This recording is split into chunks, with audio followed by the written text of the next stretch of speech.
The death of activist Karima Baloch is shrouded in mystery. The Baloch Human Rights Council has now written a letter and has demanded for the United Nations intervention to ensure that there is a free and a fair probe in Karima Baloch's death. Now, in the letter, the Council's Executive President, Dr. Nasir Dashti, has asked the United Nations Chief, Antonio Guterres, to take cognizance of Karima's mysterious death in Toronto. The letter has drawn the attention of Guterres towards human rights violations in Balochistan and also the physical elimination of certain Baloch activists in Pakistan and even abroad. About 50 activists, journalists and intellectuals from all around the world have expressed serious concerns. Now remember, Karima Baloch's body was found in the Ontario Lake 2 days after she had gone missing. Now, Karima's family and supporters have said that her death warrants for a closer inspection into the circumstances that led to her death. The protests were triggered in many parts of Pakistan and also in Toronto, demanding for a proper investigation.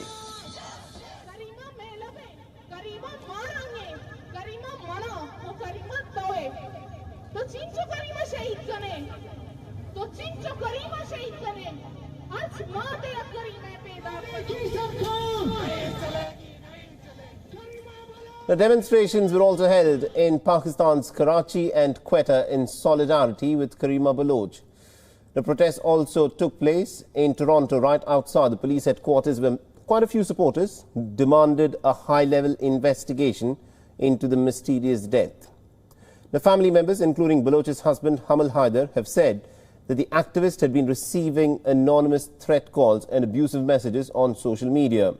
One of the anonymous messages warned Karima Baloch of some kind of an ominous Christmas gift that she would never forget. Now, Karima's younger sister, Mah Ganj, has said that Karima had many dreams and she encouraged positive thinking. Now, these accounts make it pretty apparent that Karima was not someone who was depressed and to some extent even refutes the claims and theories of a possible suicide that have been floated around her death. Now, the activist has been very vocal about enforced disappearances, especially in the Balochistan province in Pakistan. She had sought asylum in Canada after having escaped from Pakistan in 2015.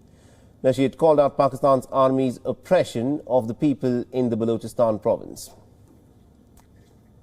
And I earlier spoke with Karima Baloch's close friend, Kiran Nazish. She is a teacher and also a journalist in the University of Toronto, and this is what she had to say about the circumstances leading to the death of Karima Baloch.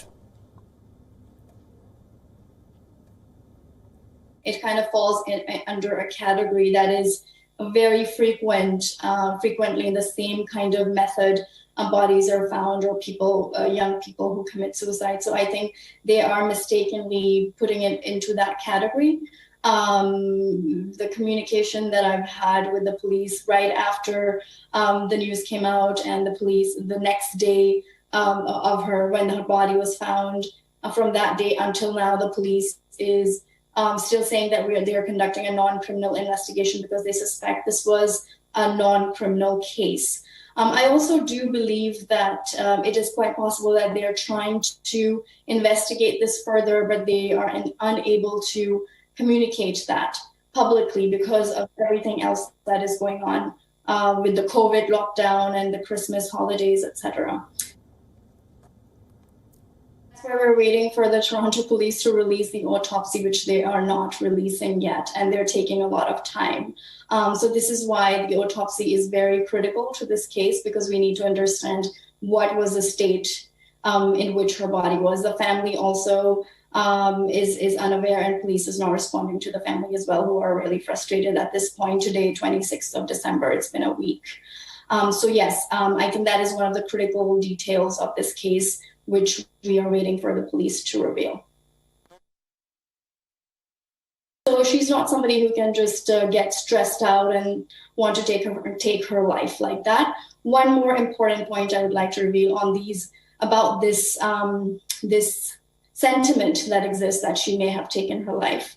That her life's purpose was to she had a sense of responsibility for the Baloch movement and to reveal the violations that are going on in Balochistan. So she consistently lived under that responsibility, and under that responsibility, I don't think that she would even think about doing something of that kind. WION is now available in your country. Download the app now and get all the news on the move.